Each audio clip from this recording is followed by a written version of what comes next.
Working day असेल आणि मग लवकर उठायला लागलं की खूप कंटाळा येतो. आज माझ्यासोबत तसंच झालेलं. हाय एव्हरीवन, माझं नाव रुपाली आणि मी रामटेकला राहते. तुम्हाला बाहेर जरी उजेड दिसत असेल पण तो कॅमेरामध्ये दिसत होता. ओरिजिनली मात्र अंधारच होता. सूर्य उगवायच्या आधी माझा दिवस उगवतो. आज स्वयंपाक काही खूप करायचा नव्हता. मग म्हटलं चला आधी आवरून घ्यायचं आणि मग किचनमध्ये जायचं. बाहेर पाहिला तर अंधारच होता. म्हटलं चला आधी आपलं डिटॉक्स वॉटर घेऊ आणि मग नंतर आपल्या कामाला लागायचं. असा वेळ मला मिळत नाही आणि मिळाला तर मग तुम्ही सोडत नाही. मग काय, डिटॉक्स वॉटर आरामात पिऊन झाला आणि मग काय, स्वयंपाक कधी सुटतच नाही. केला मग पटपट स्वयंपाक. म्हटलं चला वेळ होत आहे, ओरिनला उठवायचं. पडदे बाजूला केले. थोडीशी सूर्याची किरणं आली की तो पटकन उठतो. म्हटलं चला याला खाली घेऊन गेली आणि मग त्याचा ब्रश आंघोळ करून त्याला आरामात ब्रेकफास्टला बसवलं. त्याचं पटपट निपटलं की मग मला स्वतःला तयारीला वेळ मिळतो. मग मी पण आंघोळ केली आणि तयारीला लागले. वेळ जर जास्त असला तर तयारी कशी आरामात होते, पण वेळ कमी असला तर घाई मात्र खूप होते. तयारी जरी कधी कधी आरामात झाली तर घाई खूप होते मग जायला. आज तसंच झालं.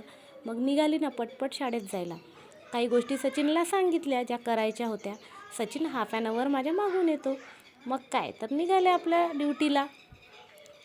ओरिनची एक्झाम चालू आहे म्हणून त्याला 8:30ला पोचून द्यावं लागतं. काढली आपली धन्नो आणि निघाली स्कूलकडे. दिवस असा सुरू होतो की तो घड्याळांनी बांधलेला असल्यासारखा. पण ठीक आहे, मला माझ्या रुटीनशी खूप प्रेम आहे. असं रुटीन प्रत्येकाच्या जीवनात नसतं. स्कूलमध्ये एकदा पोचलं की पिरियड मागे पिरियड. मग काय तर आज होता 9व्या वर्गाला इन्स्ट्रक्शन डे.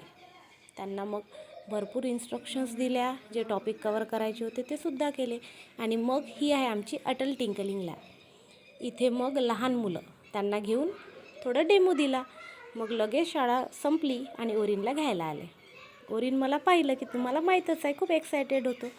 घरी आले की कामं संपत नाही. कपडे राहिले होते धुवायचे, मग ते मशीनला लावले. लगेच ओरिनला फ्रेश केलं. ओरिनला झोपायला पण लवकर बेडवर नेलं. तो पटकन झोपला पण. तो झोपला आणि मग मी माझं आवरलं. नंतर मी पण आपला मोकळा वेळ एन्जॉय केला. तुम्ही तुमचा दिवस कसा एन्जॉय करता नक्की सांगा आणि मला फॉलो करायला विसरू नका.